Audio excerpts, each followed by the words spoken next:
സുനിൽ വ്ളോഗ്സിൻ്റെ മറ്റൊരു വീഡിയോയിലേക്ക് എല്ലാവർക്കും സ്വാഗതം. ഞാൻ സുനിൽ, പത്തനംതിട്ട. വീഡിയോ ആദ്യമായി കാണുന്നവർ സബ്സ്ക്രൈബ് ചെയ്യാൻ മറക്കാതെ ഇരിക്കുക. ബെൽ ബട്ടൺ പ്രസ് ചെയ്യുക. അതുപോലെ ലൈക്ക്, ഷെയർ, കമൻറ്റ് ചെയ്യുക. ഏപ്രിൽ 26 വെള്ളിയാഴ്ചയാണല്ലോ കേരളത്തിൽ തിരഞ്ഞെടുപ്പ് നടന്നത്.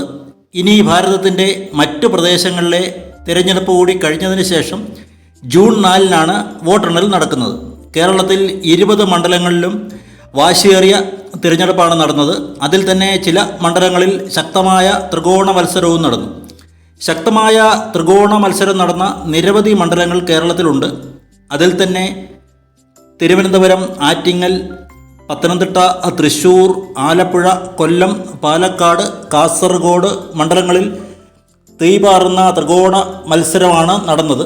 3 മുന്നണികളും അവരുടെ സംസ്ഥാന നേതൃത്വ യോഗം കൂടുകയും ബൂത്ത് കമ്മിറ്റിയിൽ നിന്നും ജില്ലാ കമ്മിറ്റികളിൽ നിന്നും ശേഖരിച്ച റിപ്പോർട്ട് വിശദമായി ചർച്ച ചെയ്യുകയും ചെയ്തു. ഏറ്റവും അവസാനം ഇത്തരത്തിൽ അവലോകനം നടത്തിയിരിക്കുന്നത് ഭാരതീയ ജനതാ പാർട്ടിയാണ്. ചൊവ്വാഴ്ച, അതായത് മെയ് 7 തിരുവനന്തപുരത്ത് BJPയുടെ സംസ്ഥാന നേതൃത്വയോഗം ചേരുന്നുമുണ്ട്. BJPയുടെ ജില്ലാ നേതാക്കൾ നൽകിയ വിവരമനുസരിച്ച് തൃശ്ശൂർ, തിരുവനന്തപുരം, ആറ്റിങ്ങൽ, പത്തനംതിട്ട എന്നീ മണ്ഡലങ്ങളിൽ BJPക്ക് വിജയ സാധ്യത ഉണ്ടെന്നാണ് കണക്കാക്കിയിരിക്കുന്നത്. BJP വളരെയേറെ പ്രതീക്ഷ വെച്ച് പുലർത്തുന്ന മണ്ഡലങ്ങളാണ് ഇവ 4. തൃശ്ശൂരിൽ പ്രശസ്ത സിനിമാ താരവും മുൻ രാജ്യസഭാ MPയുമായ ശ്രീ സുരേഷ് ഗോപിയാണ് BJPയുടെ സ്ഥാനാർത്ഥി. 2019 ലോക്സഭാ തിരഞ്ഞെടുപ്പിൽ 2,93,000 വോട്ടുകൾ സമാഹരിക്കാൻ സുരേഷ് ഗോപിക്ക് കഴിഞ്ഞിരുന്നു. ഇത്തവണ അത് വിന്നിംഗ് കോമ്പിനേഷനിലേക്ക് കൊണ്ടുപോകാനുള്ള തീവ്ര പ്രചാരണമാണ് NDA മുന്നണി നടത്തിയത്. 2019 തൃശ്ശൂരിൽ ലോക്സഭാ തെരഞ്ഞെടുപ്പിൽ പരാജയപ്പെട്ടിട്ടും അദ്ദേഹം തൃശ്ശൂരിൽ മണ്ഡലത്തിൽ തന്നെ പ്രവർത്തിച്ച് പല വികസന പ്രവർത്തനങ്ങൾക്കും നേതൃത്വം കൊടുത്തു. ജനങ്ങളുടെ ഒപ്പം നിന്നു. ഇത്തവണ സുരേഷ് ഗോപിയെ ജനങ്ങൾ കൈവിടില്ല എന്ന പ്രതീക്ഷയിലാണ് ഭാരതീയ ജനതാ പാർട്ടി. മറ്റൊരു പ്രധാന കാര്യം, പ്രധാനമന്ത്രി ജനുവരി 3 തൃശ്ശൂരിൽ വന്ന് അനൗദ്യോഗികമായി സുരേഷ് ഗോപിയുടെ പ്രചാരണത്തിന് തുടക്കം കുറിച്ചിരുന്നു. പിന്നീട് 16-ാം തീയതി സുരേഷ് ഗോപിയുടെ മകളുടെ വിവാഹത്തിന് വന്നപ്പോൾ ഗുരുവായൂർ ക്ഷേത്രത്തിൽ മാത്രമല്ല, തൃശ്ശൂർ ലോക്സഭാ മണ്ഡലത്തിൽ തന്നെയുള്ള തൃപ്പയാർ ശ്രീരാമ ക്ഷേത്രത്തിലും അദ്ദേഹം ദർശനം നടത്തി. ഇതൊക്കെ സുരേഷ് ഗോപിക്ക് തൃശ്ശൂർ മണ്ഡലത്തിൽ വിജയിക്കാനുള്ള ഘടകങ്ങളാവുമെന്ന് BJP വിശ്വസിക്കുന്നു.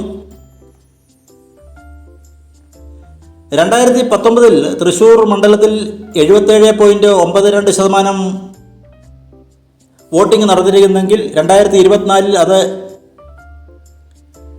72.11% മാത്രമായിരുന്നു. BJP അടുത്ത പ്രതീക്ഷ പുലർത്തുന്ന മണ്ഡലം തിരുവനന്തപുരമാണ്.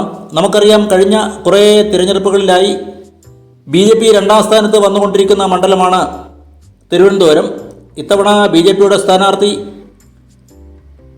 കേന്ദ്ര ഇൻഫർമേഷൻ സഹമന്ത്രി ശ്രീ രാജീവ് ചന്ദ്രശേഖർ ആയിരുന്നു. 2009, 2014, 2019 എന്നീ ലോക്സഭാ തിരഞ്ഞെടുപ്പുകളിൽ തിരുവനന്തപുരം മണ്ഡലത്തിൽ നിന്ന് വിജയിച്ചത് കോൺഗ്രസ് നേതാവും വിശ്വപൗരൻ എന്ന വിളിപ്പേരുള്ള ശ്രീ ശശി തരൂർ ആയിരുന്നു. 4ാം തവണയും UDFന് വേണ്ടി പോരിന് ഇറങ്ങിയത് ശ്രീ ശശി തരൂർ തന്നെയാണ്. 2019 തിരഞ്ഞെടുപ്പിൽ ഏതാണ്ട് 1,00,000 വോട്ടുകൾക്കാണ് BJP നേതാവും NDA മുന്നണി സ്ഥാനാർത്ഥിയുമായ ശ്രീ കുമ്മനം രാജശേഖരനെ ശശി തരൂർ തോൽപ്പിച്ചത്. തിരുവനന്തപുരത്തെ 7 നിയമസഭാ മണ്ഡലങ്ങളുള്ളതിൽ സിറ്റി മണ്ഡലങ്ങളായ തിരുവനന്തപുരം, നേമം, വട്ടിയൂർക്കാവ്, കഴക്കൂട്ടം മണ്ഡലങ്ങളിൽ NDA മുന്നണി എപ്പോഴും ലീഡ് ചെയ്യുന്ന കാഴ്ചയാണ് നമുക്ക് തിരഞ്ഞെടുപ്പുകളിൽ കാണാൻ കഴിയുന്നത്. എന്നാൽ തീരദേശ മണ്ഡലങ്ങൾ, മുസ്ലിം, ക്രിസ്ത്യൻ, നാടാർ വിഭാഗങ്ങൾ ഏറെയുള്ള മണ്ഡലങ്ങളായ നെയ്യാറ്റിൻകര, പാറശാല, കോവളം എന്നീ മണ്ഡലങ്ങളിലെ തിരഞ്ഞെടുപ്പിൽ പരമ്പരാഗതമായി ശശി തരൂരിനാണ് ലീഡ് കൊടുക്കുന്ന മണ്ഡലങ്ങളാണ് ഇവയൊക്കെ. 2014 തിരഞ്ഞെടുപ്പ് തന്നെ ഒന്ന് ഉദാഹരണമായി നമുക്ക് നോക്കാം. അന്ന് ശശി തരൂരിനെതിരെ മത്സരിച്ചത് എല്ലാവരും ആദരിക്കുന്ന രാജേട്ടൻ എന്ന വിളിപ്പേരുള്ള BJPയുടെ മുതിർന്ന നേതാവ് ശ്രീ O രാജഗോപാലായിരുന്നു. അദ്ദേഹം 35,000 വോട്ടുകൾക്ക് ലീഡ് ചെയ്തിരുന്നു തിരുവനന്തപുരം, വട്ടിയൂർക്കാവ്, നേമം, കഴക്കൂട്ടം മണ്ഡലങ്ങൾ എണ്ണി തീർന്നപ്പോൾ. പക്ഷെങ്കിൽ നെയ്യാറ്റിൻകര, പാറശാല, കോവളം മണ്ഡലങ്ങൾ രാജേട്ടനെ ചതിച്ചു.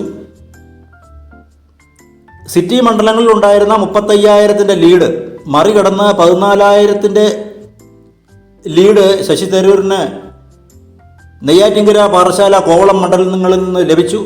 ഏതാണ്ട് 15,000 വോട്ടിനാണ് 2014 ശശി തരൂർ രാജേട്ടനെ പരാജയപ്പെടുത്തിയത്. ഇത്തവണത്തെ സ്ഥാനാർത്ഥി ശ്രീ രാജീവ് ചന്ദ്രശേഖർ അതും കണക്കുകൂട്ടുന്നുണ്ട്. സിറ്റി മണ്ഡലങ്ങളിൽ നിന്നും 60,000, 70,000 ലീഡ് ഉണ്ടെങ്കിൽ മാത്രമേ കോവളം, നെയ്യാറ്റിൻകര, പാറശാല എന്നിവിടങ്ങളിൽ ശശി തരൂരിന് ലഭിക്കുന്ന ലീഡ് മറികടക്കാൻ BJP സ്ഥാനാർത്ഥിക്ക് കഴിയൂ എന്ന് രാജീവ് ചന്ദ്രശേഖരനും അദ്ദേഹത്തിൻ്റെ ടീമിനും നന്നായി അറിയാം. തിരുവനന്തപുരത്ത് 2019 73.66% വോട്ടിംഗ് ഷെയർ. ഇത്തവണ 2024 അത് 66.43 കുറഞ്ഞു. ഇനി നമുക്ക് സമീപ മണ്ഡലമായ ആറ്റിങ്ങൽ മണ്ഡലത്തിലെ സ്ഥിതി നോക്കാം. 2019 മത്സരത്തിൽ BJP സീനിയർ വനിതാ നേതാവ് ശ്രീമതി ശോഭാ സുരേന്ദ്രനാണ് ആറ്റിങ്ങലിൽ BJPക്ക് വേണ്ടി മത്സരിച്ചത്. 2,50,000 വോട്ടുകൾ ശ്രീമതി ശോഭാ സുരേന്ദ്രനെ അവിടെ നേടാൻ കഴിഞ്ഞു. അതുവരെ 25% വോട്ട് ഷെയറുകളും നേടി. ഇടതുമുന്നണി സ്ഥാനാർത്ഥി ശ്രീ A സമ്പത്ത് തോൽക്കാനുള്ള പ്രധാന കാരണവും ഇതായിരുന്നു. ഇത്തവണ കേന്ദ്രമന്ത്രി അതുപോലെ BJP നേതാവുമായ ശ്രീ V മുരളീധരനാണ് NDAക്ക് വേണ്ടി മത്സരിക്കുന്നത്. 3 വർഷം മുമ്പ് തന്നെ ആറ്റിങ്ങൽ മണ്ഡലം കേന്ദ്രീകരിച്ച് മുരളീധരൻ പ്രവർത്തിക്കുന്നുണ്ട്. ഇത്തവണ വിജയിക്കാമെന്ന പ്രതീക്ഷയിലാണ് NDA മുന്നണി. 83% ഹൈന്ദവ വോട്ടുകളുള്ള മണ്ഡലം കൂടിയാണ് ആറ്റിങ്ങൽ.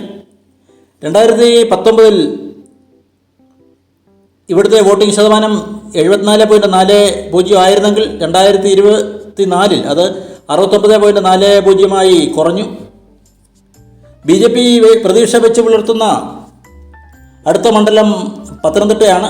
BJP ദേശീയ വക്താവും കേരളത്തിലെ മുൻ മുഖ്യമന്ത്രിയുമായ കോൺഗ്രസ് നേതാവ് ശ്രീ AK ആന്റണിയുടെ മൂത്ത മകൻ ശ്രീ അനിൽ K ആന്റണിയാണ് പത്തനംതിട്ടയിൽ ഇത്തവണ NDA മുന്നണി സ്ഥാനാർത്ഥി.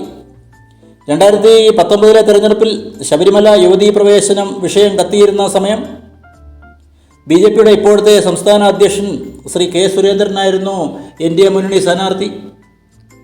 അന്ന് അദ്ദേഹം 2,98,000 വോട്ടുകൾ സമാഹരിക്കാൻ കഴിഞ്ഞു.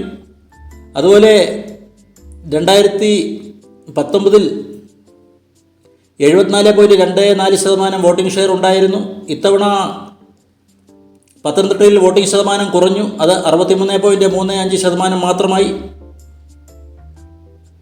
നിലവിലെ MP കോൺഗ്രസ് നേതാവ് ശ്രീ ആന്റോ ആന്റണിയാണ്. 2009, 2014, 2019 വർഷങ്ങളിൽ ആന്റോ ആന്റണി പത്തനംതിട്ടയിൽ നിന്നും വിജയിച്ചിരുന്നു. 4ാം വട്ടവും UDF സ്ഥാനാർത്ഥിയായി മത്സരിക്കുന്നത് ശ്രീ ആന്റോ ആന്റണിയാണ്. ഇടതുമുന്നണി സ്ഥാനാർത്ഥിയായി മുൻ സംസ്ഥാന ധനമന്ത്രി ശ്രീ TM തോമസ് ഐസക്കാണ് മത്സരിക്കുന്നത്.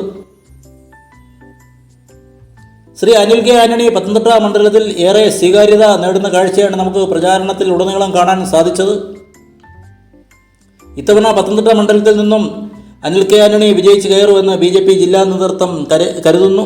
BJP ഇത്തവണ 4 മണ്ഡലങ്ങളിലാണ് പ്രതീക്ഷ വെച്ചു പുലർത്തുന്നത്. മറ്റു മണ്ഡലങ്ങളിൽ വോട്ട് ഷെയർ വർദ്ധിക്കുമെന്നാണ് അവകാശപ്പെടുന്നത്. ആലപ്പുഴ, പാലക്കാട് പോലുള്ള മണ്ഡലങ്ങളിൽ അട്ടിമറി വിജയത്തിനുള്ള സാധ്യതയും പാർട്ടി തള്ളിക്കളയുന്നില്ല. എന്തായാലും ജൂൺ 4 മത്സരഫലം വരുമ്പോൾ ഇതിനെപ്പറ്റിയുള്ള വ്യക്തത വരും. മറ്റൊരു അപ്ഡേറ്റുമായി കാണുന്നവരെ എല്ലാവർക്കും നന്ദി, നമസ്കാരം.